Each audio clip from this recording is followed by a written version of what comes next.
the prosecutor does not have absolute immunity. Judge, and I exercise the common law.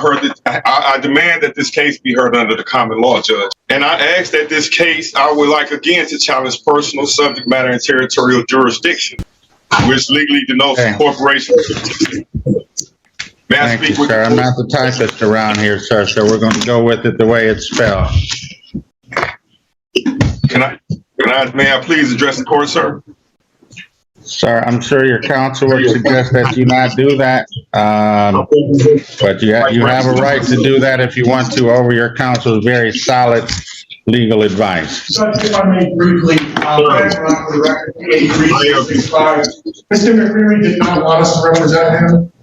We tried to represent him. We invite to help him to represent him. I'd like to represent myself, sir. And under Michigan Constitution 63 Article 13, represent myself, Judge. All right, sir. It appears that you have a desire to represent yourself. Let me just ask you a few questions. You're aware that either right now or at any point while this case is pending, you can have the assistance of counsel should you so desire. Are you aware of that? I am aware, sir. All right, and it's your decision at this time to proceed without counsel, is that correct? That's correct, sir. Appropriate pursuant under Michigan Constitution 1963 Article 13, sir. All right. I am very hold on, sir. Hold on. While you do have a right to represent yourself, you do not have the right to talk over me, sir. So let me say a few more things. You do have the right to remain silent. Anything you say can and will be used against you.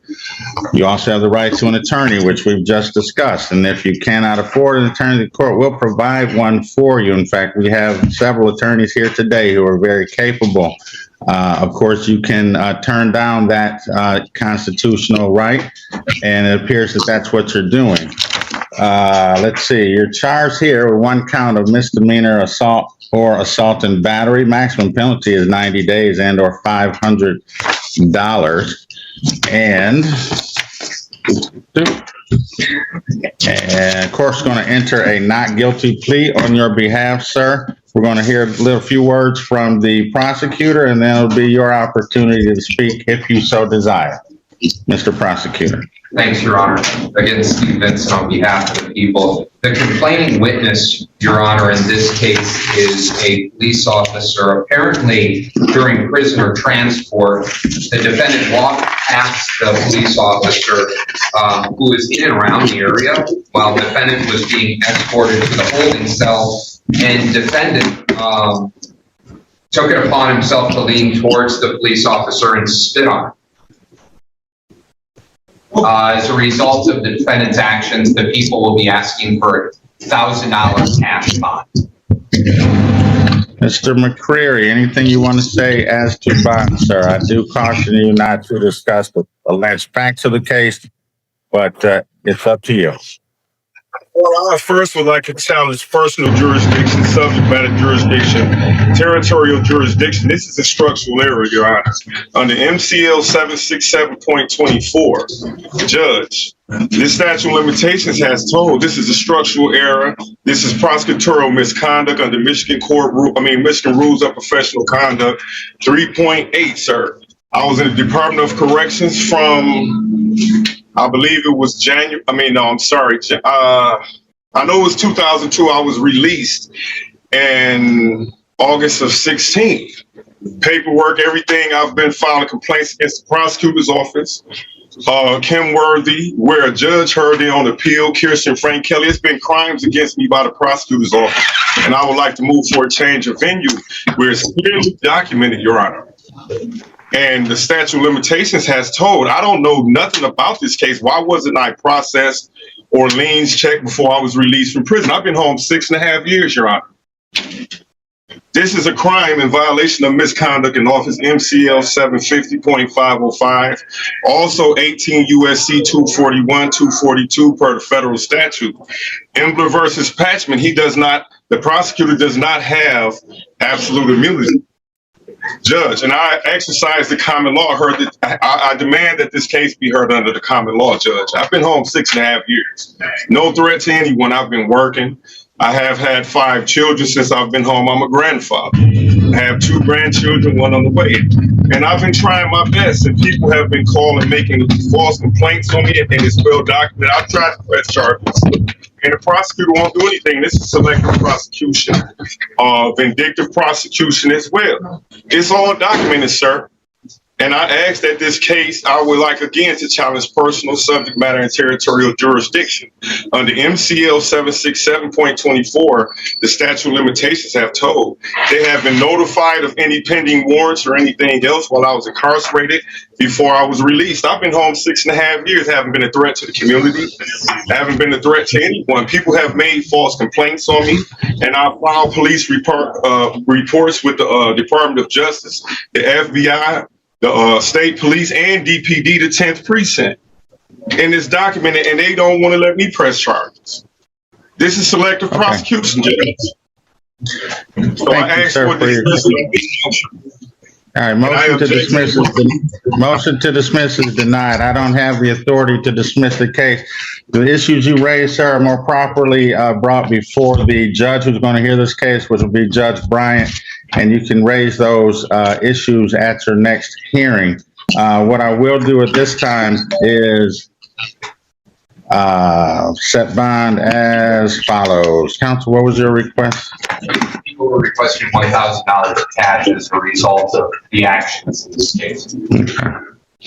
I object. He just said $1,000. He's being vindictive, Your Honor.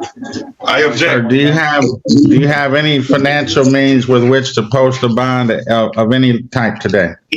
I have $300 on one credit card, and I have $40 on another card, sir. And I'll be more than happy to give you whatever I have. I've been trying, Judge. I have tenants. I have my home. I have kids I need to get home. I haven't been a threat to the community. People have been lying on me, Judge. And it's well documented, man. And I put myself on personal court. And again, I object under UCC 1-308. I reserve my rights not to be compelled to perform under any contract or commercial agreement that I did not enter into knowingly, voluntarily, and intentionally. Furthermore, I do not accept the liability of revealed contracts. Also, I would like to cite a case to the court, Foy versus City of Berea, 58 Federal 3rd. Sir, I don't mean to cut you off, but I do not have the authority to dismiss as you requested. So it doesn't do you any good to give me all the citations. You can raise all of that with Judge Bryant on your next court date, okay? So court's going to set bond at $1,000, 10%. That'll be $100 to you, sir, which you've indicated is an affordable bond. I got my card. Yeah. Yes, sir. If for whatever reason you don't post, you'll have an affordable bond hearing tomorrow morning. But if you do post, you don't have to worry about tomorrow morning. Your next court date will be in front of Judge Bryant on June the 7th here in 36th District Court for a pretrial, and I'm sure that she will entertain your motions at that time. Thank you, Can I ask you a question? Thank you. Sure. Can I ask you a question? Sure. Can I ask you a question? Go ahead. Yes, sir. Go right ahead. I would like to state this, that the prosecutor is under oath under Article 6, Section 3. Right now, they're violating their oath. There is a case called U.S. versus Will. When they have jurisdiction to act and they don't act, and if they don't have jurisdiction to act, it's treason against the U.S. Constitution, sir, under the common law. I ask that you send this matter to the Michigan Attorney Grievance Commission, Judge, because of misconduct on Kim Worthy and her subordinates. Okay, sir. Again, that's something you can raise with Judge Bryant when you see her in June. Also, with regard to the bond redetermination date, that will be Wednesday, should you not post. If you post, you don't have to worry about it. If you don't post, that will be bond redetermination on Wednesday morning in front of Judge McConaughey here in 36th District Court. Thank you, sir. Use my credit card. Okay. You say what now? I can't post. Can I ask somebody to call somebody to post? Okay. Yeah. Yeah. Because I got them.